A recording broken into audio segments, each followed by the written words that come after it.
समन्ता चक्रवालेषु अत्रा गच्छन्तु देवता सद्धम्मं मुनिराजस्य सुनन्तु सग्गमोक्कदं धम्मश्रवणकालो अयं बदन्ता धम्मश्रवणकालो अयं बदन्ता धम्मश्रवणकालो अयं बदन्ता नमो तस् भगवतो अरहतो सम्मा सम्बुद्धस्स नमो तस् भगवतो अरहतो सम्मा सम्बुद्धस्स नमो तस् भगवतो अरहतो सम्मा सम्बुद्धस्स කාරුණික ශ්‍රද්ධාකාමී පින්වතුනි, ඔබ හැම කෙනෙක්ම බුද්ධ පුතුන් මුහුණු පොත සමග මේ වෙලාවේ එකතු වෙන්නේ තථාගත ලෞතුරා බුදුරජාණන් වහන්සේ දේශනා කරපු උතුම් සද්ධර්මයට අහුම්කම් දීමේ උතුම් අරමුණ ඇතුව මේ සද්ධර්ම දේශනාව සඳහා සදැහැති දායකත්වය අරගෙන කටයුතු කරන්නේ කැනඩාවේ විනිපෙග් නුවර ජීවත් වෙන පේස දහවත් දායක පිරිසක්, විශේෂයෙන්ම අද පින්කමේ දායකත්වය ගන්න පින්වත් පිරිස 2012 මැයි මාසේ 24 වෙනිදා නැසී ගිය පත්මරාජා සෙනරත් පරණයාපා පියාණන් වහන්සේටත් 2014 අප්‍රේල් මාසේ 23 වන දින නැසී ගිය නන්දායාපා මාතාවටත් පින් අනුමෝදන් කරන්නට මේ උතුම් පින්කම කරන්නේ. ඒ දෙපළගේ ආදරණීය දියණිය සාරංගා සෙනරත් පරණයාපා දියණියත් බෑණනුවන් වන රොවින් ධනුසේකර මහත්මයාත් ඒ වගේම මුණුබුරා සහ මීබිරියත් මේ උතුම් පින්කම සිද්ධ කරනවා. ඊට අමතරව රොවින් ධනුසේකර මහත්මයාගේ ආදරණීය දෙමව්පියන්ට ආශිර්වාද කරන්නත්, ඒ වගේම දරුවන් දෙදෙනා වන සෙනංගි සෙනාල් කියන ඒ පුංචි දරුවෝ දෙන්නගේ අනාගතයට ආශිර්වාද කරන්නත් අද දවසේ සාරංගා මහත්මියත් ඒ වගේම රොවින් ධනුසේකර මහත්මයාණනුත් මේ උතුම් පින්කමේදී බලාපොරොත්තු වෙනවා. ඊට අමතරව විශේෂයෙන්ම මේ පින්කමට අපව සම්බන්ධීකරණය කරන්නට සම්බන්ධ වුණු අපේ සදහවත් අනුරුද්ධ වීරසිංහ, කාන්ති වීරසිංහ, ඒ අපේ කල්යාණ මිත්‍ර මව්පිය දෙපළක් විනිපෙග් නුවර ජීවත් වෙන ඒ අත්තන් ඇතුළු කොට හැම දෙනාටම ආශිර්වාද කිරීම පින්කමේ අරමුණු අතර තියෙනවා. ඉතින් අද දවසේ ආරණිකේතන භික්ෂු පුහුණු මධ්‍යස්ථානයේ වැඩ වාසය කරන මහා සංඝ රත්නයට විශේෂයෙන්ම උදෑසන දහවල දානය සඳහා පමණක් නෙමෙයි, අද දවස පුරාම සායනහන්සලට අවශ්‍ය කරන ප්‍රත්‍ය පහසුකම් සම්පාදනය කරගන්නට ඒ අත් ශ්‍රද්ධාවෙන් දායකත්වය සලසන්නට යෙදුණා. ඒ පිණුත් ඒ ආදරණීය අම්මා තාත්තා දෙන්නට අනුමෝදන් කරන අතරත මේ සද්ධර්ම දේශනාව මෙතෙන් සිට ආරම්භ කරනවා. පින්වතුනි, අපේ මේ දිනවල සාකච්ඡා කරමින් ඉන්නේ විශේෂයෙන්ම රේරුකාණි චන්දවිමල මහා ස්වාමීන් වහන්සේ රචනා කරපු වටින ධර්ම ග්‍රන්ථයක් වන කෙලෙස් 1500 කියන ධර්ම ග්‍රන්ථයේ අන්තර්ගත වන ධර්ම කරුණු තමයි අපි සාකච්ඡා කරන්නේ. අදත් වටින කරුණු දෙකක් අපි සාකච්ඡා කරනවා. ඒ තමයි මක්ඛෝ ඵලාසෝ කියන ධර්ම කරුණු දෙක. මේ කෙලෙස් ධර්ම දෙකක්, මක්ඛ සහ ඵලාස, වචන දෙක සමහර විට ඔබ අහලා තියෙන්නට පුළුවන්. ඉතින් මෙතන ඉඳලා ඔබට පුළුවන්කම තිබෙනවා මේ වචන දෙක තුල අන්තර්ගත වෙන උතුම් ධර්ම කොටාසය මෙනෙහි කරන්නට, තේරුම් ගන්නට, අවබෝධ කරගන්නට. මොකක්ද මක්ඛ කියන්නේ? මාපියන් විසින්, ගුරුවරුන් විසින්, නෑයන් මිතුරන් විසින් කළ උපකාර වලින් දියුණු වී මාගේ වීර්යයෙන්ම දියුණු වූවා මිස මට කවුරුන්වත් කළ දෙයක් නැත, කාගෙන්වත් මට උවමනාවක්ද නැත කියා කළගුණ අවලංගු කරන ස්වභාවය මක්ඛ නම් වේ. පැහැදිලි. මක්ඛ කියලා කියන්නේ අපේ ජීවිතය අද මේ මොහොත දක්වා පවත්වා ගන්නට උපකාර කරපු අයව අමතක කරන සුළු ස්වභාවය. ඔවුන්ගේ ගුණය, ඔවුන්ගේ වටිනකම මකා දමන සුළු ස්වභාවය. ඔබ හැම කෙනෙක්ම දන්නවා අපේ මව්දෙමව්පියන් අපේ හැම දෙනාටම කොච්චර උපකාර කරලා තියෙද කියලා. කොච්චර උදව් කරලා තියෙද කියලා ඔබ හැම කෙනෙක්ම දන්නවා. හැබැයි සමහර කෙනෙකුට ජීවිතයේ ඉහළ අධ්‍යාපනයක් ලැබුවට පස්සේ, ඉහළ රැකිරක්ෂා ලබා ගත්තට පස්සේ, විශාල වශයෙන් ධන ධාන්‍ය සම්පත්වල උරුමකාරයෙක් වුණාට පස්සේ මානසික අවශ්‍යතාවයක් පැන නගිනවා සමහර අයට. තමන් ලබාගත් ඒ සියලු ජයග්‍රහණ උප්පත්තියේ ඉඳලා මේ මොහොත දක්වාම තමන්ගේ ශක්තියෙන් විතරක් ලබාගත්තු ජයග්‍රහණ ලෙස අර්ථකථනය කරන්න. එතකොට ඔවුන් එහෙම අර්ථකථනය කරන්නට පෙළඹෙන හේතුව ඇත්තටම හරි සංකීර්ණයි හිතාගන්න එක. මොකද අම්මා කෙනෙක්, තාත්තා කෙනෙක්, නැත්නම් අපිට උගන්වපු ගුරුවරයෙක්, අපිට උදව් කරපු නෑදෑයෙක් අපි ඉහළට ගියාට පස්සේ ඔවුන් කිසිම දෙයක් අපි වෙනුවෙන් කරලා නෑ කියලා කියන්න සහ හිතන්න අපි පෙළඹෙන්නේ ඇයි? එහෙම බොහෝ මිනිස්සු පෙළඹෙනවා ඔබ දැකලා තියෙනවා. ඉතින් අපි තේරුම් ගත යුතුයි ඇයි එහෙම මිනිස්සු එතෙන්ට යන්නේ? මොන මානසික මට්ටමකින්ද ඔවුන් එතෙන්ට පොළඹවන්නේ කියන එක තේරුම් ගන්න එක මම විශ්වාස කරනවා වටිනවා කියලා. මොකද ඔබ හෝ මම එතෙන්ට ඕනම වෙලාවක ගමන් කරන්න තියෙන ඉඩ නැති කරගන්න මේ කරුණු තේරුම් අරගෙන ඉන්න එක අපිට ප්‍රයෝජනවත් වෙනවා. අපි දන්නේම නැතුව එවැනි තැනකට ඇදීගෙන යමින් තියෙනවා නම් අපිට යම් කිසි ආකාරයකට මෙවැනි සාකච්ඡාවක් කිරීමෙන් අපි යන්ට හදන ඒ නරක අයහපත් ගමන පාලනය කරගන්නත් අනිවාර්යෙන්ම අපට පුළුවන්කම ලැබේවි. පළමු හේතුව ලෙස මම කල්පනා කරන්නේ කෙනෙකු ඇයි තවත් කෙනෙක් කරපු උදව් උපකාර හංගන්නේ? එක ප්‍රධාන හේතුවක් ලෙස මම කල්පනා කරනවා සාර්ථක වුණු කෙනෙකුට අන් අයගේ උදව්වෙන් හැම තිස්සෙම හීනමානයක් තියෙනවා.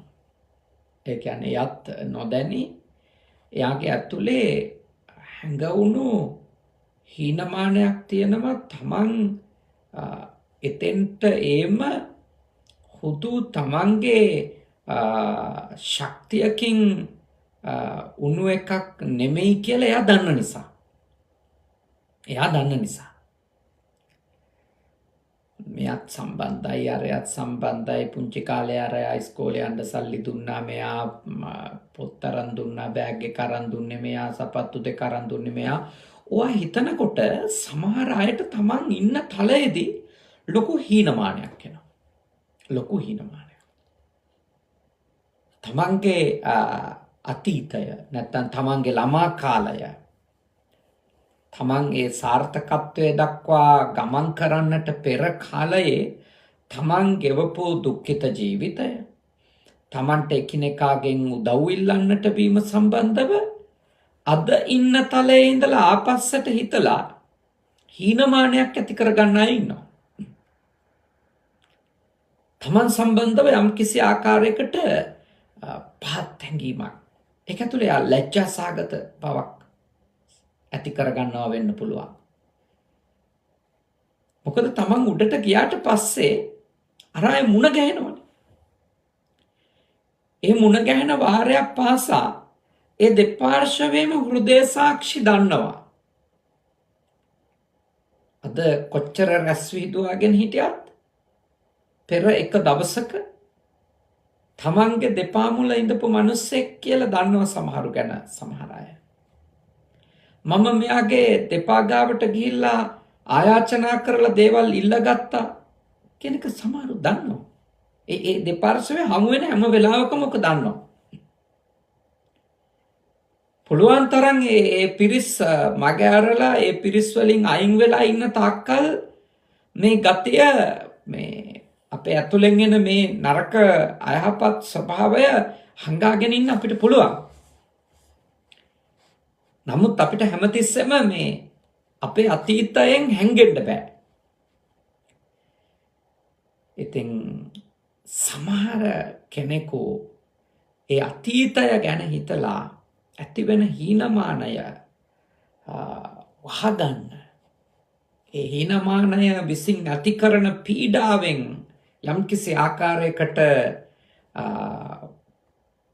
නිදහස් වීම නම් වූ ස්වයං මිත්‍යාවකට ගමන් කරන්න ඔවුන් හිතන එකක් සහ කියන එකක් තමයි මම සාර්ථක වුණේ මම මෙතෙන්ට ආවේ මගේ හයියෙන් කියන එක. කාගේවත් ශක්තියෙන් නෙමෙයි, මගේ හයියෙන්, මගේ දෑත දෙපය මාංශයෙන්, මගේ නුවණින්, මගේ බුද්ධියෙන් මම දහඩිය වගුරවල කඳුළු වගුරවල නිදි වරලා මෙතෙන්ට ආවේ කියලා කියනවා. මම ඔබට යෝජනා කරන ඇත්ත. ඒ සියල්ලම ඔබ කරපු දේවල්.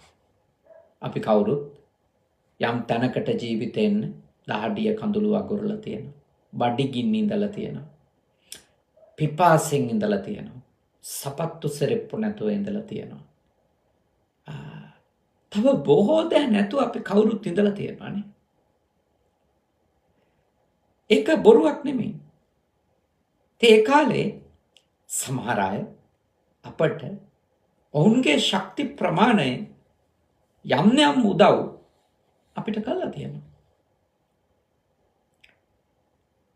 අපට තියෙන්නේ ඇත්තටම මේ මකු බව, මක්ක කියන දුර්ගුණය, ඒ නරක ක්ලේශය අපේ ඇතුළේ එන එක වළක්ව ගන්න නම් ඒ අපේ අතීතය සම්බන්ධව හීනමානයක් හදාගන්න නැතුව ඉන්න එක. දැන් මට මතකයි මම පොඩි කාලේ ඕනේ තරම් අඬ දාපු කොට කලිසම ඉස්කෝලේ යනකොට ඇඳලා තියෙනවා. සපත්තු නැතුව සෙරෙප්පු දෙක දාගෙන, හෝ සෙරෙප්පු දෙකකුත් නැතුව අපි පුංචි කාලේ ඉස්කෝලේ ගිහින් තියෙනවා.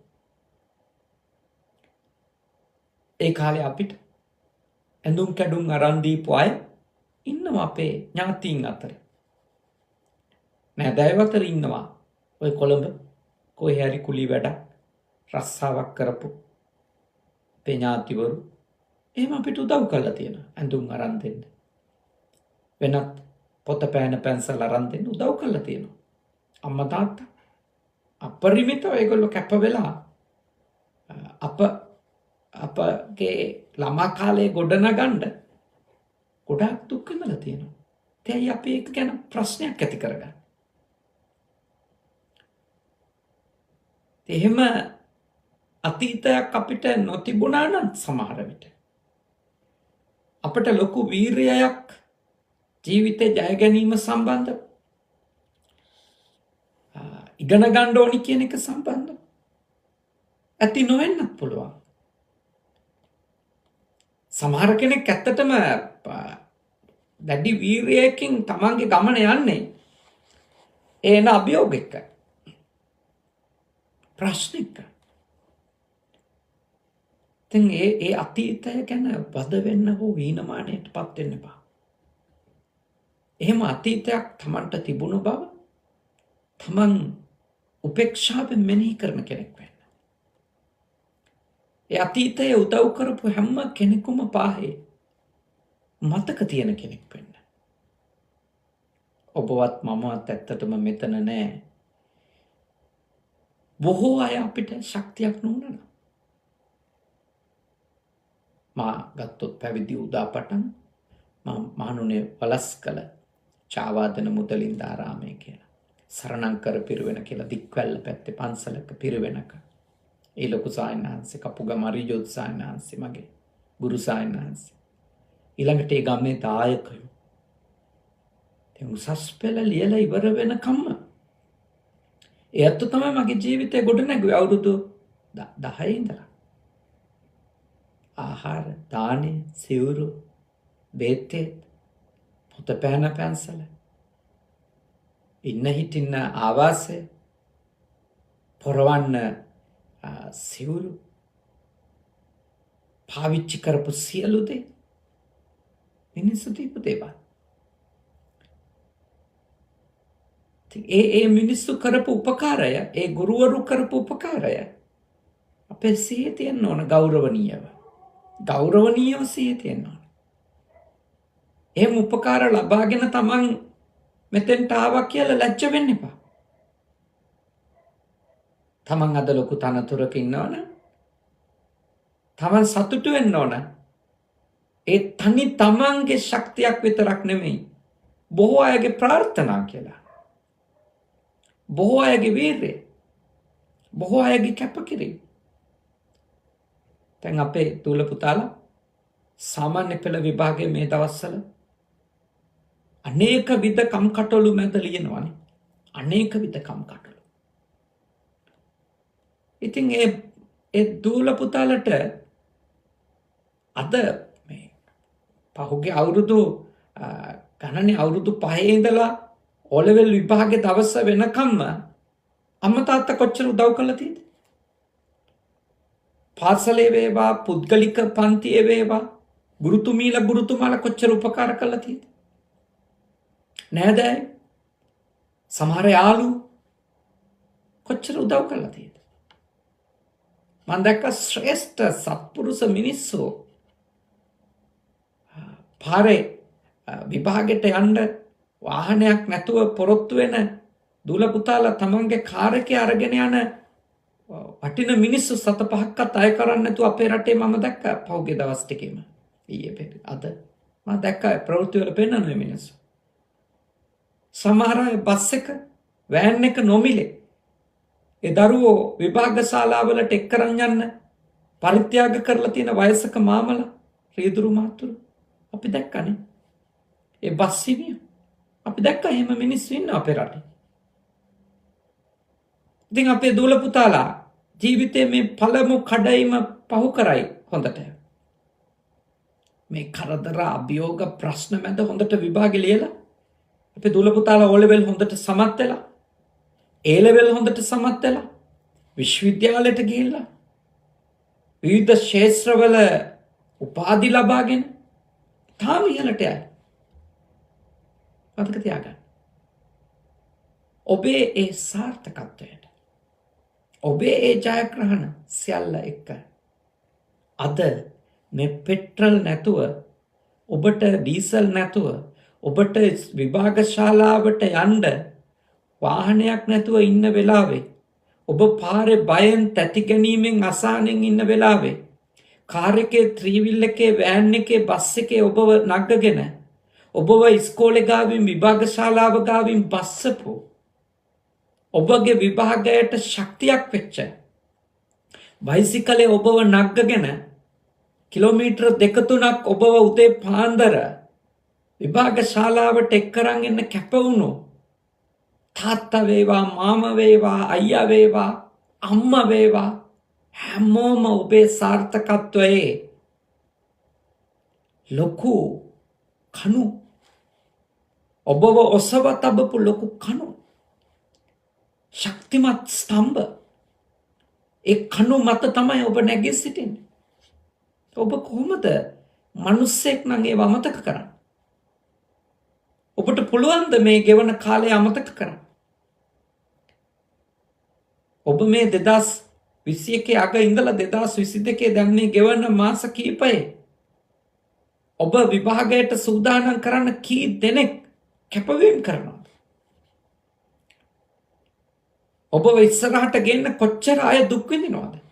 මේ අමාරු වෙලාවක, ඉතාම අසීරු වෙලාවක අම්මා තාත්තගේ ඉඳලා, නෑසියන්ගේ ඉඳලා, ගුරුතුමාලා, ගුරුතුමීලා, ඉස්කෝලේ, පුද්ගලික ටියුෂන් පන්ති හැමෝම ඔබ වෙනුවෙන් කොච්චර දේවල් කරනවද? ඉතින් ඇයි ඔබ තැනකට ගිහිල්ලා ඒව අමතක කරන්නේ? මම ඉල්ලා සිටිනවා කවදාකවත් එහෙම මිනිස්සෙක් වෙන්න බෑ. Tamanට උඩට යන්න ශක්තියක් වුණු ඒ කිසිවකු අමතක කරන්න බෑ. ඔවුන් කරපු මෙහෙවර ගැන අගයක් වටිනකම තමන්ගේ හිතේ කවදාවත් නැති කරගන්න එපා. එහෙම ಗುಣමකු වෙන්න හොඳ නෑ අපි. ඔකට කියන්නේ මක්කු කිව්වම ඇත්තටම ಗುಣමකු කියන එක. ಗುಣමකුවෙක් වෙන්න හොඳ නෑ. අපිට කරපු උදව්වක් තියෙනම් අපි මතක තියාගන්න ඕන. ඒගොල්ලොන්ගේ ගුණයක් තිබුණා නම් අපි ඒව අපේ ඇතුලේ තියාගන්න ඕන. අද මේ දායකත්වයේ අරගෙන කටයුතු කරන මේ නෝනා මහත්මිනිය සාරංගා නෝනා මහත්මිනිය තමන්ගේ ආදරණීය තාත්තගේ 2012 අභාවයට පත් වෙලා තියෙනවා. ආදරණීය අම්මගේ අවුරුදු 2014 අවුරුදු ගාණක් වෙනවා. ඒගොල්ලෝ දන්නවා තමන් අද කැනඩාව වගේ ලොකු දියුණු බලගත් රටකට ගිහිල්ලා තමන්ගේ දුවදරුවන්ට පහසුකම් සහිත ජීවිතයක් ලබා දීලා තියෙන්නේ. ඒ ආදරණීය අම්මා, ඒ ආදරණීය තාත්තා දීපු ශක්තිය. ඒ වගේම ස්කෝලේ ගුරුතුමන්ලා ගුරුතුමීලා නෑදෑය හිතවතු පන්සලේ හාමුදුරුවෝ වෙන ආගමක නම් ඒ ආගමේ ආගමික ගුරුවරු දීපු ශක්තිය, උදව්ව, දායකත්වය ඒව කොහොමද අමතක කරන්නේ? ඊළඟට අපි කවුරුත් අපේ රට නිසා ශ්‍රී ලංකාව කියන රාජ්‍යය ශ්‍රී ලංකා රජය නිසා ඉගෙනගත්තු අය. දැන් මම මේ ජපානයේ අධ්‍යාපනය ලැබමින් ඉන්නේ මේ කාලේ. එතකොට මේ රටවල් වල විශ්වවිද්‍යාලයකට යන්න මුදල් ගෙවන්න ඕන. ප්‍රාථමික අධ්‍යාපනයේ තමයි යම් දායකත්වයක් රජය දරන්නේ. ඒත් යම් කොටස් තියෙනවා දෙමව්පියන් විසින් වගකීම දරාගත යුතු. අපේ රටේ ගත්තොත් පළමු වසරේ ඉඳලා විශ්වවිද්‍යාල ඉවර වෙනකම් රජයෙන් බොහෝ දේවල් නොමිලේ අපිට ලබා දෙනවා. අපි වගේ දුප්පත් රටක්, ලොකු බලගතු ආර්ථිකයක් නැති රටක විශ්වවිද්‍යාල ඉවර වෙනකම් අපිට ලෝන් එකක් නෙවෙයි දෙන්නේ. අපිට අවශ්‍ය කරන පහසුකම් ටික හොස්ටල් එකේ ඉඳලා බහුතරයකට ශිෂ්‍යාධාර ක්‍රම, පුස්තකාල පහසුකම් ආදී බොහෝ දේවල් අපට නොමිලේ දෙනවා. ඉතින් අපි ආපු ගමනේදී අපි අපේ රට අපිට කරපු මෙහෙවර ගැන අපිට අගයක් නැත්තම් අපි ඒ රට ගැන කතා කරන්නේ පහත් කරලා නම්, අවමන් කරලා නම්, ඔය රටෙන් 7-5ක් අපිට උදව්වක් ලැබුණේ නැහැ කියලා නම් අපි කියන්නේ අපි ගුණමකෝ. ඒ තමයි ඇත්ත. නිදහස් අධ්‍යාපනයේ යටතේ ඉගෙනගෙන ඉහළට ගිහපු මිනිස්සු ලංකාවේ ඉහළ තනතුරු වල ඉඳන් හරි ලෝකේ යම් තැනකට ගිහිල්ලා හරි කියනවා නම් අපිට මේ රටෙන් ලැබිච්ච දෙයක් නැහැ. මේක කාලකන්ණි කර්ම රටක් කියලා. ගුණමකු මිනිස්සු. තමන්ගේ රට තමන්ට කොච්චර උදව් කරලා තියෙද කියලා සිහියක් නැති මිනිස්සු. මතකයක් නැති මිනිස්සු. හෝ මතක තිබුණත් තමන් දැන් ඉන්න තැන මාන්නයෙන් ඉදිමිලා තමන්ගේ රට හෙලා දකින, පහත් කරන හෝ කපටිකමට රටට 7-5කින් හරි උදව් කරන්න වෙයි කියන කෛරාටික හැඟීම නිසා මිනිස්සු ඔය වගේ කතා කියන තත්ත්වයට එනවා. ඇත්තටම කිව්වොත් මිනිස්සුන්ගේ ගුණමකු භවයේ දෙවනි හේතුව තමයි පෙරලා මෙයාලට මගේ පැත්තෙන් උදව් කරන්න වෙයි කියන බය.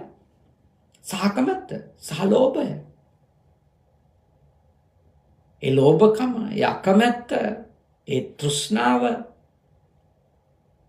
මගෙන් රටෙන් උදව් ඉල්ලයි, මගෙන් නෑදෑයෝ උදව් ඉල්ලයි, මට උගන්වපු ගුරුවරු, දෙමව්පියෝ උදව් ඉල්ලයි කියලා බය ආවම ඉස්සෙල්ලම එයාලට හිංසා කරන්න පටන් ගන්න ඔයගොල්ලෝ මට මොකක් කරලා නැහැ කියලා.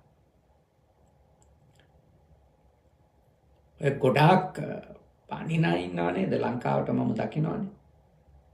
ලෝකෙ විවිධ තැන්වලදී මට හමු වෙනවා එහෙම ලංකාව හරියට ක්‍රිටිසයිස් කර ලංකාවට නින්දා ආපාස කර ඉන්න අය. ලංකාවේ දේශපාලකයින්ගේ ප්‍රශ්න තියෙන්න පුළුවන්. දේශපාලකයින්ගේ විතරක් නෙමෙයි ලංකාවේ පුරවැසියන්ගේ ප්‍රශ්න තියෙනවානේ. නේද? ලංකාවේ දේශපාලකයින්ගේ ප්‍රශ්න වගේම පුරවැසියන්ගේ ප්‍රශ්න තියෙනවා. අපි දකිනවනේ මම මේ අද මගේ බුදු පුතුන් පේජ් එකෙත් ඒ පින්තූරය පළ කළා. එක තාත්තා කෙනෙකුට සිද්ධ වෙනවා මේ පාරේ අලුතින් ඇති වෙලා ඉන්න චණ්ඩින්ට පෙන්නන්න තමන්ගේ පුතා මේ විභාගෙට යන්න දෙන්න කියලා. ඒ වගේ පහත් මානසිකත්වයක් තියෙන මිනිස්සු අද පාරවල් වල චණ්ඩි වගේ හැසිරෙනවානේ. නීති අතට අරගෙන තමන්ට ඕන විදියට නටමින් තාම පහත් හැසිරීම. මිනිස්සුන්ට ප්‍රශ්න තියෙනවා. තෙල් නැති ප්‍රශ්න, කණ්ඩ නැති ප්‍රශ්න ඇත්ත. ඒත් ඉස්කෝලේට විභාගෙට යන කොච්චර බයෙන්ද ඒ විභාගෙට යන දරුවා ඉන්නේ. මට වෙලාවට යන්න පුළුවන් වේද? බැරි වේද? විභාග ශාලාවට ය아가න්න බැරි වුණොත් මොකද වෙන්නේ? ගිහිල්ලා අංකේ හොයාගන්න ඕන. ගිහිල්ලා චුට්ටක් පැය භාගයක් හරි රිලැක්ස් වෙන්න ඕන නේද? එහෙම පීඩා විඳින ළමයින්ව හිර කරන පිරිමි කාන්තාව අද අපි පාරවල් වල දකිනවා. ඒක රටේ නෙමෙයි ප්‍රශ්නේ. ඒ මිනිස්සුන්ගේ ප්‍රශ්නේ. 225 වගේම කැත වැඩ කරන මිනිස්සු නේ. මම දැක්ක අර ප්‍රකටව මේ හුවමාරුණ එක වීඩියෝ එක කාන්තාවක් අශීලාචාරකම් ලැජ්ජ නැති හැටි. එයා ඒ පළාතේ මේ චණ්ඩි එක්කෙනෙක් වගේ පාතාල ගැහණියක් වගේ යන වාහනවලට නීති කියනවා. කාටද යන්න දෙන්නේ? තර්ජන කරනවා. ඒක රටේ මිනිස්සුන්ගේ ප්‍රශ්නයක්. තමන්ට තෙල් ටික ලබා ගන්න බැරි වුණාට තවම එක මිනිස්සෙක් පොලිමේ ඉඳලා එළි වෙනකම් පොලිමේ ඉඳලා තෙල් ටික ගහගෙන එයා යනකොට ඒ මිනිස්සෙට ගමන යන්න දෙන්නේ නැත්තම් කියන්නේ දවසක්ම තෙල් පොලිමේ ඉඳලා දුක් විඳලා තෙල් ටික ලබාගත්තු මිනිස්සයාට ඊළඟ දවසේ ගමන යන්න දෙන්නේ නැහැ කියන්නේ එමිණියාගේ දවස් දෙකක් විනාශ කරනවා. ඉතින් මේ පාඩම් උගන්වන්නේ දේශපාලකින්ටද? මේ පාඩම් උගන්වන්නේ තමන්ගේම පැලැන්තියේ දුක් විඳින ඔය තෙල් පොලිමකම කොයි බහරි ප්‍රදේශයක දුක් විඳපු මිනිස්සෙකුට නෙමෙයිද? ලැජ්ජ නැත්තේ කාන්තාවන්ට. අම්මලද? නේද? ලැජ්ජ නැත්තේ එහෙම පිරිමි පාරවල් වලට පැනලා යන්න දෙන්නේ නැහැ කියලා චණ්ඩි කතා කියන්නේ. කොච්චර අසෝබනද? ඒක අපේ මාතෘ භූමියේ ප්‍රශ්නයක් නෙමෙයි, ඉන්න අයගේ ප්‍රශ්නයක්. ඉන්න අයගේ ප්‍රශ්න. ඒවා විසඳන්න ඕන. ඔය තත්ත්වයට රට අවනීතික තත්ත්වයට පත් කරපු ඒ සියලු දෙනා එකට වග කිව යුතුයි. පුරවැසියොත් පාලකයෝ දෙගොල්ලන් ඔය මිනිස්සුම තමයි කිරිබත් කෑවේ. ඔය මිනිස්සුම තමයි පාරේ කරණම් ගැහුවේ. ඡන්ද කාලවල. එක එක ආණ්ඩු පත් වෙනකොට වහල්ලු වගේ පස්සේ ගිහිල්ලා දඟලලා නටලා ගෙවල් වල ෆොටෝ ගහගෙන වැඳ වැඳ ඉඳලා දැන් අහිංසක ළමයෙකුට විභාග ලියා ගන්න යන්න දෙන්නේ නැතුව ඉන්නවානේ. කරන මේ ලෙඩාට ප්‍රතිකාර කරන්න දෙන්නේ නැතුව පයින් යන්න කියනවා. හැබැයි ওই මිනිස්සුන්ගේ අතීතේ ගිහිල්ලා හොයලා බැලුවොත් ඒ ගම්වලට කාගේ හරි දේශපාලකයෙක්ගේ ගෙදර වළං හොදලා නැතුව විතරයි. පාවඩේ වෙලා නැතුව විතරයි. ඒක රටේ ප්‍රශ්නයක් නෙමෙයි. ඒක මිනිස්සුන්ගේ ප්‍රශ්නය. එහෙම මිනිස්සු සල්පයක් ඉන්නවා. සල්පය. බහුතරය එහෙම මිනිස්සු නෙමෙයි. බහුතරයක් මිනිස්සු අපේ රටට ආදරේ. මිනිස්සුන්ට ආදරේ. මම දැක්කා එහෙම මිනිස්සු. මේ අර්බුදේ වෙලාවේනේ. තමන්ගේ බිරිඳට දරුවෙක් ලැබිලා බලා ගන්න යන්න විදියක් නැහැ, පෙට්‍රල් නැහැ කියලා පෝස්ට් එකක් දැම්මම එක 6-7 දෙනා ඒකට ප්‍රතිචාර දක්වනවා. මගේ ගාව පෙට්‍රල් ලීටරයක් තියෙනවා දෙන්නම්. ඔයා යන්න කියලා. මාව අමතන්න. පෙට්‍රල් ලීටර 2ක් තියෙනවා. මෙන්න ටෙලිෆෝන් එක කතා කරන්න කියලා. ප්‍රසිද්ධියේ තමන්ගේ ටෙලිෆෝන් නම්බරය දෙනවා. උදව්ව ඉල්ලන්නේ එහෙම මිනිස්සු ඉන්නවා. ඒ අතරේ අර වගේ සත්තුත් ඉන්නවා. එහෙමයි ඉන්නවා. මම කරුණා කරලා ඉල්ලා සිටිනවා. ඔබ ඕනෑ ආකාරයේ විරෝධතාවයක් දක්වන්න ඔබට අයිතිය තියෙනවා. හැබැයි ලක්ෂ 6ක් තමන්ගේ අනාගතය සම්බන්ධ තීරණාත්මක වැදගත් වටිනම කඩයිම් විභාගයක් අභියස ඉන්නේ. ඒ ළමයින්ගේ ඒ ජීවිතය එක්ක සෙල්ලම් කරන්න එපා. ඒක නොකළ යුතු දෙයක්. ඒ දරුවෝ යන පාරවල් හරස් කරන්න එපා. පුළුවන් නම් තමන්ගේ බයික් එකේ තෙල් තියෙනම් පොඩි එකෙක් හරි දාගෙන යන්න ඉස්කෝලේට. විභාග ශාලාවට. බයිසිකලයක් තියෙන ළමයෙක් එක් කරගෙන යන්න. විභාගෙට යන ළමයෙකුට කරදර කරන්න එපා. ඒ අපි වල කපා ගන්න අපිටමයි. ඒ අපේ අනාගතයටයි අපි ගිනි තියන්නේ. ඒක නොකළ යුතු දෙයක්. කවදාකවත් නොකළ යුතු දෙයක්. මොකද ළමයි ගොඩක් පීඩා විඳලා වසංගතය නිසා පීඩා විඳලා විභාග කල් ගිහිල්ලා මේ අවස්ථාව ගන්නෙ. රටක් විදියට අපි ඔක්කොම මේ දරුවන්ට උදව් කළ යුතුයි. ඒ දරුවන්ට ශක්තියක් විය යුතුයි. ඒ නිසා තාම බුද්ධිමත්ව මේ වයිදී හැසිරෙන්න කියන එක මම ඉල්ලා සිටිනවා. ඔහොම හැසිරিলা අන්තිමට මේ මිනිස්සුම රටටත් බයිනවා. මේ මිනිස්සුම රටටත් බයිනවා. රටටත් සාප කරනවා නෑ.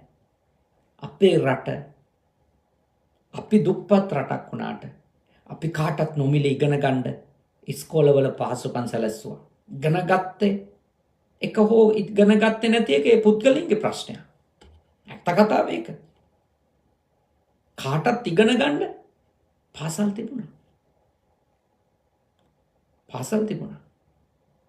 පොත පෑන පන්සලේ අඩුපාඩුකම් තිබුණා. ඉතින් අපිටත් තිබුණා චූටි කාලේ. අපි ඉගෙන ගනිද්දි සියලු පාසුකම් තිබුණේ නැහැ. ඒ නිසා ප්‍රශ්න කොච්චර තිබුණත් අපිට ඕනනම් වීරිය තිබුණා නම් අපිට ගමනක් යන්න අපේ රට උදව් කරලා තියෙනවා. ඉංජිනේරුවෙක් වෙලා, දොස්තර මහත්තයෙක් වෙලා, ආයතන ප්‍රධානියෙක් වෙලා අද ලෝකේ කොහේ හරි තැනක ඔබ ජීවත් වෙනවා නම් ඔබ කවදාවත් ඔබේ මව් රට අමතක කරන්න එපා. මේ වෙලාවේ ඔබේ මව් රට ඔබේ ශක්තිය ආයාචනා කරමින් ඉන්නවා. ඔබගේ උදව්ව උපකාරය හොයමින් ඉන්නවා. මේ වෙලාවේ ආණ්ඩු කරන්නේ කවුද කියන එක සම්බන්ධ ප්‍රශ්නයක් කාටත් තියෙනවා. ආණ්ඩු කරන මිනිස්සු ගැන හිරිකිතක්, අපිරියාවක්, පිළිකුලක් අපි කාටත් තියෙනවා. ඒත් අපි ඒ අයවලුන්ගෙන් පරිගැනීම උදෙසා රටට උදව් කිරීම නැවතුවොත් අද පෙට්‍රල් පොලිමේ රණ්ඩු කරන්නේ. ඩීසල් පොලිමේ රණ්ඩු කරන්නේ. ගෑස් පොලිමේ. හැබැයි හෙට තව මේ තත්ත්වය මේ විදියට කියොත් තව මාසයක් අපේ රටේ මිනිස්සුන්ට බේත් නැතුව දරුවෝ මැරෙන එක බලන් ඉන්න බැරුව, කණ්ඩ නැතුව දරුවෝ හාමතේ මිය දෙන එක බලන් ඉන්න බැරුව, තමන්ගේ අම්මා හාමතේ මිය දෙන එක බලන් ඉන්න බැරුව පාරවල් වල මංකොල්ල කනවා, මරනවා, ඝාතන කරනවා අපිට දකින්න ලැබේ. තින් ආණ්ඩු කරන අයවලුන් යහපත් කිරීම හෝ ඔවුන්ව පන්නා දැමීම හෝ අලුත් මිනිසුන් පත් කර ගැනීම ඒක කරගන්න ඕනේ. ඒක කරගන්න පුළුවන් අය කරගන්න. ඒකට කැපවෙන්න. ඒකට වඩා මෙතනදී ප්‍රධානම දෙයක් තියෙනවා. ඒ තමයි අපේ රටේ ආර්ථිකය කඩන් වැටිලා තියෙන වෙලාවේ අපිට ඔය රටෙන් මුකුත් උදව්වක් ලැබිලා නැහැ කිය එක ඩොලර් 100ක්වත් යවන්නේ නැතුව ඉන්න අය වෙන්න එපා. නේද? දැන් හොඳ ගාණක් එළියෙන් හම්බ වෙනවා කියලා උන්ඩියල් ක්‍රමයට හරි හවාලා ක්‍රමයට හරි හොරෙන් ලංකාවෙන් රුපියල් ලබා ගන්න ක්‍රමවේද වලට එහෙම කරන්න එපා. ඔබ සල්ලි හම්බ කරනවානේ. මේ රටවල් වල ඉන්න අය දුක් විඳිනවා. දුක් විඳලා හැබැයි සල්ලි හම්බ කරනවා. ඉතින් උපරිම රුපියල් 100ක් ඒක ලොකු ගාණක් යවනවා නම් ඒක රුපියල් 10000ක් වැඩි වෙන්න පුළුවන් ඔබට එළියෙන්. ඒත්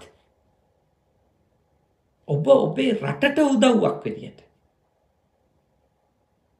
ඒ අල්ප ලාභය ගැන හිතන්න නැතුව මේ වෙලාවේ දායක වෙන්න ඕන.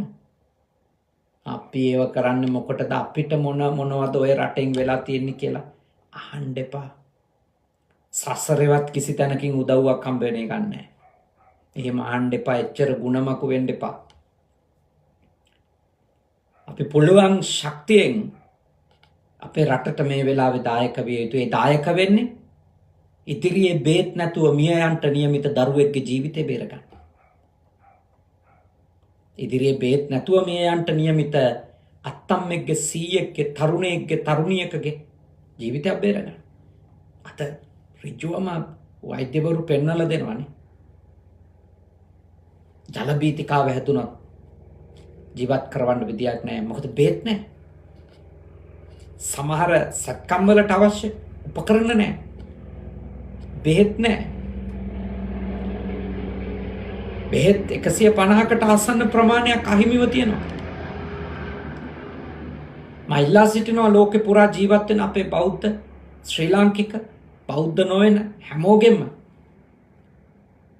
ඔබට පුළුවන්කම තිබෙනවා නම් ඔබ අපේ රටට ඖෂධ ලබා දෙන්න. ඖෂධ ලබා දෙන්න. ඔබ ඔබේ රට වෙනුවෙන් මේ වෙලාවේ කළ යුතු ලොකු යුතුයකමක්. ඒක ළමා රෝහල සම්බන්ධ කරගත්තත්, අපේක්ෂා රෝහල සම්බන්ධ කරගත්තත්, මහ රෝහල හෝ වෙනත් වෛද්‍යවරුන්ගේ විවිධ සංවිධාන තියෙනවා. ඒක සම්බන්ධ කරගත්තොත් ඔබට පුළුවන් ඒ විධිමත්ව මුදල් ඒ ඖෂධ සමාගම් වලට ලබා දීලා ඖෂධ ටික ලංකාවට යවන්න. ඒවා ලෙඩ්ඩු අතට පත් කරන්න. ඒක ඒ ලෙඩ්ඩුන්ට ලැබෙන විදියට සලස්සන්න. මේ වෙලාවේ ඔබ එවැනි උදව් කළ යුතුයි. මොකද ඔබටත් මටත් අපේ ජීවිතේ කී අවස්ථාවක නම් රටේ මිනිස්සුන්ගේ බදු වලින් හම්බ කරපු ලබාගත්තු බෙහෙත් වලින් අපිව සුවපත් කළා තියෙද? අපි කොච්චර සුවපත් කළා තියෙද? අපිට කොච්චරනම් පුංචි කාලේ ඉඳලා බෙහෙත් විදලා තියෙද? බෙහෙත් පොවලා තියෙද? ඒ ඔක්කොම අපේ රට ශ්‍රී ලංකා රාජ්‍ය අපි වෙනුවෙන් දීපු දායකත්වය. කන්නේ පුංචි ඩිස්පෙන්සරි අපිට පොඩි කාලේ මතකයි. උණ හැදුනම මාසෙකට සැරයක් දෙසරයක් අපි ගිහිල්ලා බෙහෙත් පීලා. එහෙන් බෙහෙත් ඉල්ල ගන්න. ත්‍රිපෝෂා එකේ ඉඳලා අපිට කොච්චර කොච්චර දේවල් අපේ ළමා කාලේ දීලා තියෙද? ඒ නිසා මා ඔබට යෝජනා කරනවා ඔබ ලෝකෙ කොහේ හිටියත් ගොඩාක් සංවිධාන ලෝකෙ තියෙනවා. ශ්‍රී ලාංකිකයෝ එකතු වෙලා ගොඩනගපු. ඉල්ලා සිටිනවා මේ වෙලාවේ රටට ඖෂධ අරන් දෙන්න. ඒ රෝහල් එක්ක සම්බන්ධීකරණයක් හදාගන්න එක අමාරු නෑ. ඔබට කරපු උපකාරවලට රට ඔබට නොමිලේ බෙහෙත් දීලා තියෙනවා ඔබගේ ජීවිතේ. ඔබව බේරලා තියෙනවා. තව කෙනෙක්ව බේරගන්න මේ වෙලාවේ ඔබට දක්වන්න පුළුවන් දායකත්වය ඔබ දක්වන්න ඕන. එහෙම නැතිව වැඩක් නැහැ. අපිට මොනවද කළේ? අපි බොහොම අමාරුවෙන් මේ රටවල් වලට ආවේ කියන හැඟීමෙන් ඉන්න එපා. ඔව්, ඔබ ගොඩක් අමාරුවෙන් මේ රටවල් වලට එන්නේ. නමුත් ඔබ එවැනි රටකට එන්න පසුබිම හැදුනේ ඔබට නොමිලේ ලැබුණු අධ්‍යාපනය, ඔබේ අම්මා තාත්තා දරපු කැපකිරීම, කරපු වියහියදන්, මහන්සිය, බොහෝ දේවල්. එනිසා ඒ ගැන හිතන්න. මේ වෙලාවේ ඒක ගැන හිතන්න ඕන. මේ වෙලාවේ අපි කාටවත් අපේ රටේ දුප්පත් මිනිස්සු, අසරණ වෙලා ඉන්න මිනිස්සු දැක්කේ නෑ වගේ ඉන්න බෑ. තව මාස එකමාරක් දෙකක් ඇතුළත අපි බොහොම නරක දුෂ්කර අඩියකට වැටෙනවා. ඒ වෙලාව පන්න ගන්න එක අපි සාමූහිකව ලෝකෙ පුරා ලක්ෂ 30කට ආසන්නව විසිරලා ඉන්න ශ්‍රී ලාංකිකයෝ ගුණ මකුවන් නොවේ කෘතවේදී මිනිසුන් විදියට හිතලා වැඩ කරොතින් අමාරු වෙලා වල්ලන් ගියොතින් ඒ අතරතුරේ රටේ දේශපාලනික ස්ථාවරත්වයක් හැදුනොතින් මේ මෝඩ අනුවන දේශපාලකයින්ට මොලේ පෑදිලා මේක සාමාන්‍ය තත්වයකට පත් කරගන්න ස්ථාවර ක්‍රමවේදයක් හදාගත්තොත් මා විශ්වාස කරනවා ලෝකෙ එතකොට උදව් කරයි. ඒත් අද අපි අපේ රට බලාගත යුතුයි. ඒක අපේ යුතුයකමක් ලෙස, ඒක අපේ වගකීමක් ලෙස තමයි මම කල්පනා කරන්නේ. මක්කු වෙන්න අඩුම. ඔව්, සමහර කෙනෙකුට හිතෙන්න පුළුවන් නෑ මම 7-5කින් උදව් කරන්නේ. ඔව්, මම ඒ යෝජනා කරනවා ඔබ රටට අවමන් කරමින්, රටට නිඳා කරමින් උදව්වක් කරන මිනිහෙකුගේ ඒ උදව්ව නැති කරන්න යන්න එපා. මොකද සමහර අය එහෙම දෙයක් කරන්න හදනකොට විවිධ කරුණු කිය වැඩක් නැති බව ඒත්තු ගන්නන්න හදන අය ඉන්නවනේ. එහෙම කරන්න එපා. ඒවා පව්. එක ලෙඩෙක්ගේ හරි ජීවිතයක් ගොඩ දාන්න මිනිස්සෙක් ඉදිරිපත් වෙනවා නම් උනන්දු කරන්න. ආශිර්වාද කරන්න. තමන්ට මේ වෙලාවේ උදව් කරන්න හයිය නැති වුණත් ඒ කරන මිනිස්සයා අගය කරලා එයා ඉස්සරහට යවන්න.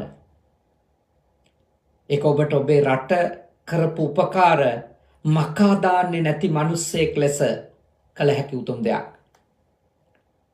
කළ හැකි උසස් දෙයක්. එහෙනම් අපි කාටත් මකු නොවීම සම්බන්ධව ලොකු වගකීමක් ගන්න තියෙන වෙලාවක්. අපි ගුණමකුවන් බවට පත් වුණොත් අපි අපේ අම්මා තාත්තා අමතක කරයි.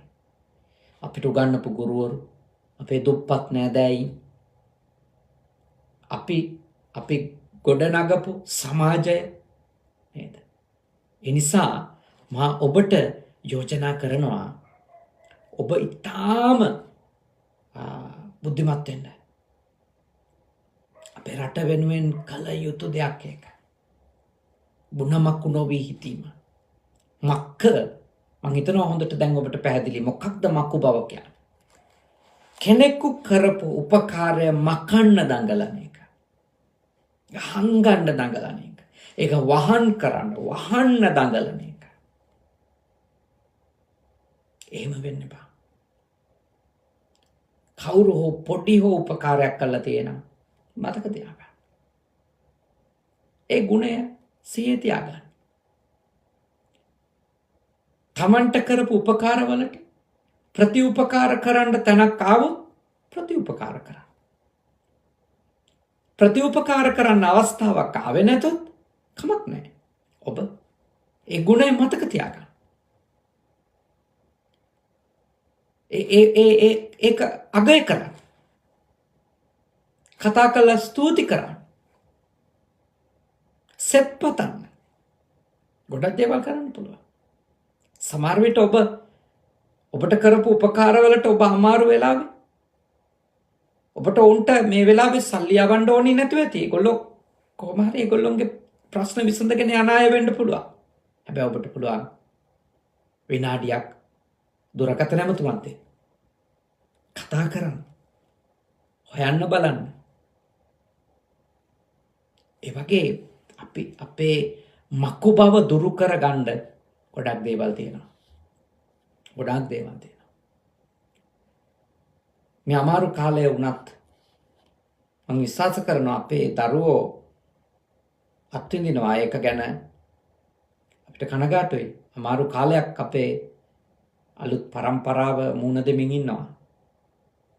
හැබැයි මම මේ දූල පුතාලට කියන්නේ මේ අමාරු කාලය තමයි සමහර විට ඔගොල්ලොන්ට ඔගොල්ලොන්ගේ අම්මව තේරුම් ගන්න ලැබිච්ච අවස්ථාව. දරුවන්ට තමන්ගේ තාත්තා කොච්චර දුක් විඳින මිනිස්සෙක්ද කියලා තේරුම් ගන්න ලැබෙන අවස්ථාව මේ. සමහර විට මේ අවස්ථාව ඇතුලේ ඒ පණිවුඩේ අපි වෙනුවෙන් පැමිණෙමින් තිබෙනවා අපේ ඊළඟ පරම්පරාව නියෝජනය කරන දරුවෝ. මොකද ඒ දරුවෝ ඇත්තටම බොහොම පහසුකම් එක්ක ජීවත් වෙලා හුරු වුණු දරුවෝ. යම්කිසි ආකාරයකට සුඛෝපභෝගී ජීවන රටාවකට හුරු පුරුදු වෙච්ච පරම්පරාවක්. මේ පහුගිය අවුරුදු 15 18 ඉපදිච්ච දරුවෝ. ඒ දරුවෝ ජීවිතේ අමාරු කාලයක් ගෙවනවා. සමහර විට අර ඊටාම සුඛෝපභෝගී සියලු පහසුකම් අම්මා තාත්තා සම්පාදනය කරමින් ඉඳපු අවධිය අපේ දූල පුතාලට නොපෙනී තිබුණ වෙන්නත් පුළුවන්. අම්මා කොච්චර දුක් විඳිනවද කියලා, තාත්තා කොච්චර දුක් විඳිනවද කියලා. මං හිතනවා මේ ඔබට ඔබේ අම්මා ඔබේ තාත්තා දුක් විඳිනවා ඔබට පේන අවස්ථාව වෙන්න පුළුවන්. මෙතෙක් කාලයකුත් ඔවුන් දුක් විඳලා තමයි ඔබ සපෝට් කරේ. සමහර විට ඔබගේ ආසා ඉෂ්ට කළේ. හැබැයි අද ඔබත් එක්කම දුක් විඳිනවා. අපේ හිත වේදනාවෙන් පිරෙනවා. චූටි දරුවෝ තෙල් පෝලිං වල ඉන්න හැටි දැක්කම අම්මලා එක්ක මාන්සියට ඒ තැන්වලම වැටිලා නිදියන හැටි දැක්කම අත දරුවෝ ත්‍රිවිල් තල්ලු කරන චූටි ළමයි දැක්කම හරි වේදනාවක්. ඒ වුණත් ඒක ඔවුන්ට ජීවිතය තේරුම් ගන්න අවස්ථාවක් ලෙස උගන්වන්න කියලා මම දෙමව්පියන්ට යෝජනා කරනවා. ඔවුන්ට කියලා දෙන්න ජීවිතේ හැම පැත්තක්ම තියෙන බව. ජීවිතේ හැම දෙයක්ම ජීවිතය තමයි කියන එක. ජීවිතය කියන්නේ සියල්ල අංග සම්පූර්ණ වෙච්ච කාලයක ගෙවන එකක් විතරක් නෙමෙයි කියලා දෙන්න. මේ අමාරු වෙලාවේ දරුවෝ ඒ දේවලුත් ඉගෙන ගන්න එක ඒ දරුවන්ගේ අනාගතය හරි ශක්තිමත් කරයි. හරි බල සම්පන්න කරයි. මේ තෙල් පෝලිං වල, ගෑස් පෝලිං වල ඔබත් එක්ක දුක් විඳින දරුවෝ හරි ශක්තිමත් වේ කවදා හරි. ඔවුන් ජීවිතයට මුහුණ දෙයි. එහෙම දුක් විඳපු පරම්පරාවල් තමයි රටවල් ගොඩ දාලා තියෙන්නේ.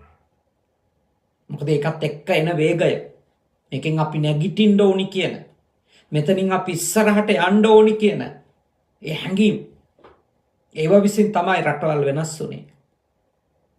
ඒ හින්දා මේ නරක තත්වයක් ඇතුලේ වුණත් අපි ඒක ඇතුලේ යහපත දකිමින් අපේ දරුවන්ට උගන්වන්න ඕනි ගුණවත්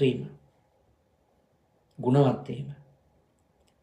මේ අමාරු වෙලාවේ ශක්තිය දෙන අයගේ වටිනකම අඳුන ගැනීම අපි දරුවන්ටත් උගන්වන්න ඕන. අපිත් ඉගෙන ගන්න ඕන. ඊළඟට දෙවැනි කාරණය එක කෙටියෙන් කියලා දුන්නම ප්‍රමාණවත්. පලාස කියලා කියන්නේ මේ තමන්ට වඩා ගුණයෙන් උසස් අය හා තමා සම කරගන්න එක තමයි පලාස කියලා කිව්ව එක. නරක ක්ලේශයක් නේ. මම සෝවාන් නොවි මම සෝවාන් කෙනෙකුට සමාන කරගෙන කතා කරනවනම් හැසිරෙනවනම් පෙන්වන්න දඟලනවනම් ඒකට කියන්නේ පලාස. මම රහතන් වහන්සේ නමක් නොවි මං එවැනි කෙනෙකුට සමාන කරගන්නවනම් පලාස කියන්නේ ඒක. එතකොට ඔබ එවැනි තත්ත්වයන්ට පත් වෙන්න යන්න එපා. හරි පව් ඒවා. විශාල කුසල් තමන්ට නැති ගුණයක් වෙන උත්තමයෙකුගේ ගුණයකට සමාන කරගෙන ඒ උත්තමයෙකුගේ මට්ටමින් තමන්ලා හිතන්න පටන් ගැනීම හරි භයානක දෙයක්. එකෙන් සිද්ධ වෙන නරකම දේ තමයි තමන්ට මේ හරි දුෂ්කර වෙයි ඇත්තට මේ තත්ත්වයට යන්න. මොකද තමන් ඉන්නේ විද්‍යාවක. තමන් මේ විදියට බොරුවට අනුන්ට සමාන කරගත්තට පස්සේ වෙන්නේ එක වෙලාවකදී තමන්ට හිතෙන්න ගන්නවා ඇත්තටම තමන් මේ තත්ත්වෙ ඉන්නේ කියලා. ඒක හරි අඳුරක් තමන්ගේ ජීවිතයට ගෙනල්ලා දෙන හරි කළුවරක්. එතනින් එහාට මේ මිනිස්සයා යන්නේ නැහැ. එතනින් ඉස්සරහට මේ මිනිස්සයා දියුණු වෙන්නේ නැහැ. යාට හිතන්න බෑ. යාට දේවල් තේරුම් ගන්න බෑ. නේ. ඒ නිසා බුද්ධිමත් වෙන්න. බුද්ධිමත් වෙන්න. කවදාවත් තමන්ගේ නැති ගුණයක් උතුමෙකුගේ තියෙන ගුණවලට සමාන කරගෙන තමන් කතා කරන්න යන්න එපා. දඟලන්න යන්න එපා. සමහර අය කියන්නේ නේද? අපි ඔයිට වැඩිය හොඳයි. ඔබ ගැන දන්නේ ඔබ. අනිත් එක්කෙනා ගැන දන්නේ යා. ඒ නිසා අනුන්ගේ ගුණවලට වඩා තමන් ඊටාම උතුම් කෙනෙක් කොට හිතාගෙන අන් අයව පහත් කරමින් හෝ තමන් ඒ අයගේ තත්ත්වේලා සලකාගෙන මානසික ව්‍යාධි හදාගන්න එපා. හරි පව්. එහෙම මිනිස්සෙක් එතෙන්ටපත් වෙන එක හරි පව්. ඒක ඛේදවාචකයක්. මිනිස්සෙක් තමන්ට කරගන්න ලොකු විපතක්. අවබෝධයක් නැති මිනිස්සෙක්, කෙලෙස් සහිත මිනිස්සෙක් නික්ලේශී උතුමෙක් ලෙස හිතා ගන්නවන කොච්චර ඛේදවාචකයක්ද ඒක. ලොකු ඛේදවාචකයක්. ඒ නිසා ඔබ මකු බව සහ පලාස නැත්නම් ගුණවතුන්ට සිල්වතුන්ට තමන්ගේ එහෙම ගුණයක් සීලයක් උතුම් ප්‍රබුද්ධ බවක් නැතුව සමකර ගැනීම වලට ගමන් කිරීමෙන් වළකින්න කියන එක. ඒ අකුසලයේ තමන් කරගන්න එපා. ඒ අකුසල සිතට තමන් අහු වෙන්න එපා කියන එක මෙහිදී මෙත් සිතින් සිහිපත් කරනවා. ඉතින් අද දවසේ තාම ශ්‍රද්ධාවෙන් තාම ඕන කමින් ඔයත් මක්ඛ පලාස ගුණමක්ඛු බව සහ පලාස හේවත් උතුමන්ගේ ගුණවලට තමන් සමකර ගන්නට යන ඒ අපි මෝහයට අමනෝඥ තත්වයට මුලාවට පත් කරන මනෝභාවය ගැන දැනුමක් අවබෝධයක් ලබා ගත්තා. ඒත් එක්කම අපේ රටේ පවතින වාතමාන තත්ත්වයක් මේ මාතෘකාව ඇතුළෙම අපි යම් දුරකට සාකච්ඡා කරනවා හැම දේශනාවකම. මොකද මේ වෙලාවේ මට කර හැකි දේ තමයි